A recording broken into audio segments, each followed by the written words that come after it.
The vast expanse of Genghis Khan's empire at its zenith stretched from the shores of the Pacific to the banks of the Danube, a monumental testament to human ambition.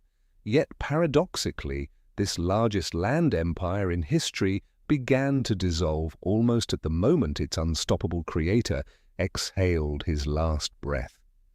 This dissolution sprang not from mere oversight, but as a consequence of its own kinetic design.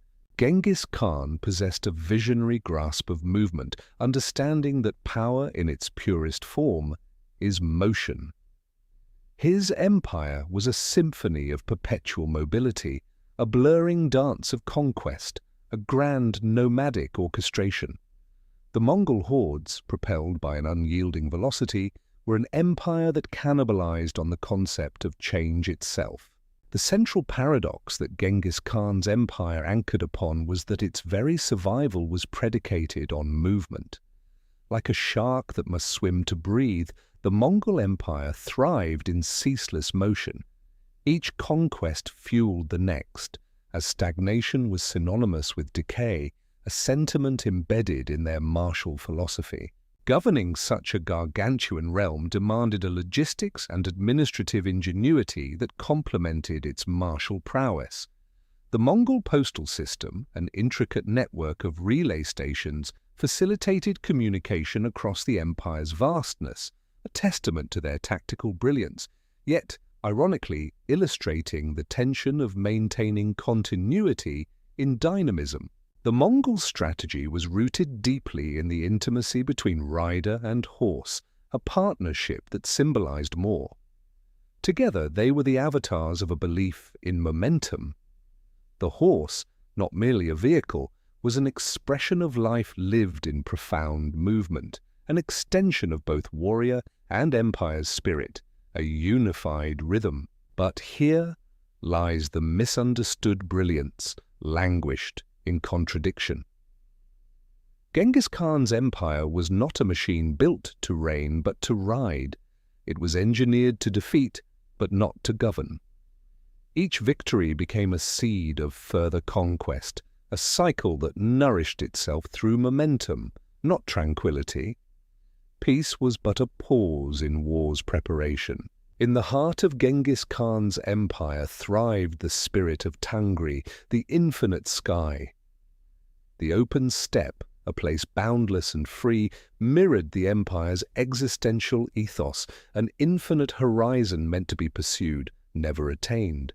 Such infinite ambition, by design, could neither be tamed nor still. At the core of this momentum lay the Pax Mongolica, an eerie tranquility imposed by force. This was not peace as understood by settled societies, but a stalemate, a period where the chaos of conquest was momentarily suspended, only to gather strength from the forces beneath the overlay of calm. Genghis Khan's empire was led by a doctrine where adaptability was supreme. It was an organism alive with change, asking more of its constituents than simple stability could provide. Success was survival through continual adaptation, a narrative that dissolved identities to assimilate and conquer. The Yuan dynasty would later institutionalize the unsustainable, an attempt to solidify what was meant to remain fluid. It revealed the inherent weakness of an empire in holding territory by encompassing yet not embedding. Here the contradiction surfaced, a motion designed for fluidity standing still, causing the very structures to crack. The Mongol Empire's narrative was inherently restless, where conquest as a principle bred uncertainty. It required new frontiers, not just geographically but ideologically, to challenge, incorporate, decimate, and begin anew. This relentless pursuit forged connections, yet foredoomed them into fragmented futures.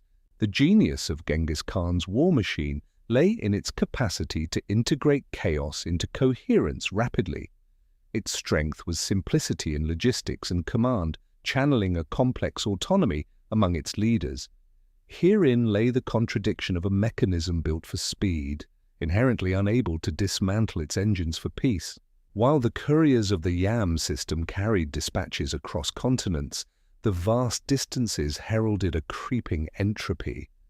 This mechanism of communication was as fragile as it was grand, a paradox of connected detachments battling for relevance and order under a horizonless sky.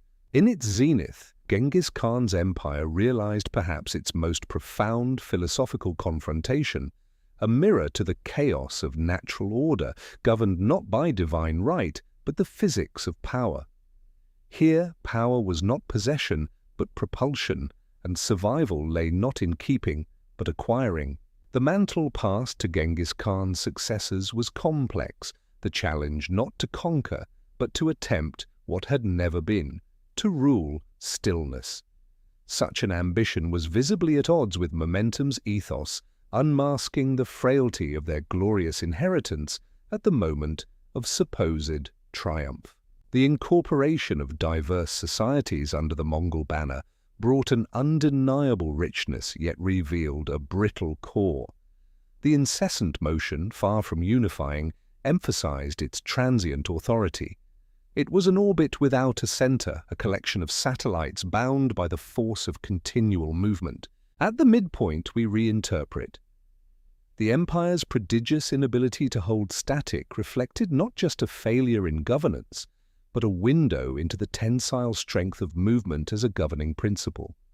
This formed a genius all Clausewitzians admire, yet one rooted in conflict rather than equilibrium. The grand ambition of an empire built for perpetual conquest revealed an irony. Its warriors, conditioned for battle, found little solace in settlement, echoing an existential displacement amidst their own triumph. It was an audacious gamble where success necessitated a continuation of conquest, never a finality.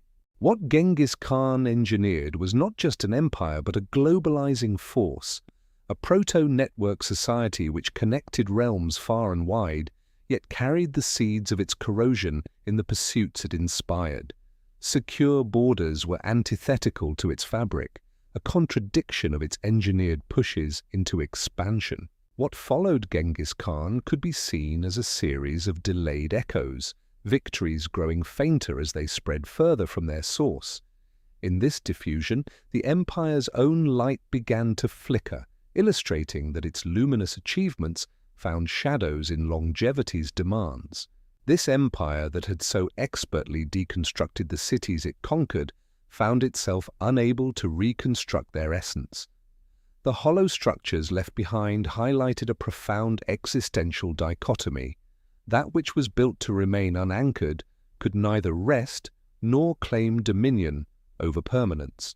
As the Mongols reached the edges of their known universe, their momentum had in one sense fulfilled its highest propulsion. Yet these edges of conquest were precipices, cliffs overlooking the response to their own question. What does a conqueror become when there is nothing left to conquer? In seeking a quietude foreign to its ethos, the Mongol Empire encountered its most profound philosophical barrier. The limits of domination gave way to questions of identity and legacy. Outstripped by their very achievements, they faced the timeless inquiry of dynasty. Can coherent beginnings ensure enduring legacies? Even in its fracturing, Genghis Khan's empire left a sediment, a fusing lens through which culture, technology, and commerce flowed freely. This diffusion was a last, unintentional gift, a resonance that, despite division, sought continuance in unfamiliar forms, a testament to the duality of unstoppable momentum and fragile arrival. The dissolution of boundaries signaled a waning across generations, an openness of the steppes lain beneath feudal auguries and unknown domains, unraveling the empire designed to remain in flux. Yet in this decay, new architectures of cohesion were imagined, unforeseen blueprints sprouting from legacy's soil. As history distanced from Genghis Khan's lifetime, the reflection on his empire cast a lengthy shadow. Scholars sifted through centuries to understand, was the genius tactical or philosophical? It became evident that true insight lay in viewing the strategic restlessness not only as conquest but a principle yet transcendent. The narrative of Genghis Khan embodies a historical testament. A machine engineered for infinite motion cannot survive stasis. Here, history reflects upon itself. The extraordinary motion of his empire became its most defining, necessary, yet ultimately transitory characteristic, a cosmos beckoning but never capturing a perseverant stillness. In observing the arc of Mongol expansion, we discern a principle not just of strategy but of universal cognition. The certainty that a structure built solely for expansion has intrinsically selected the nature of its conclusion. Its reach was both a prelude to greatness and an allegory of transience. Reflections on Genghis Khan's conquests invite a broader meditation on power's physics, one in which aspiration becomes a paradox of both force and fragmentation. His empire, a profound entity of its era, underscores the timeless inquiry of how empires, like stars, might shine intensely but choose when to wane.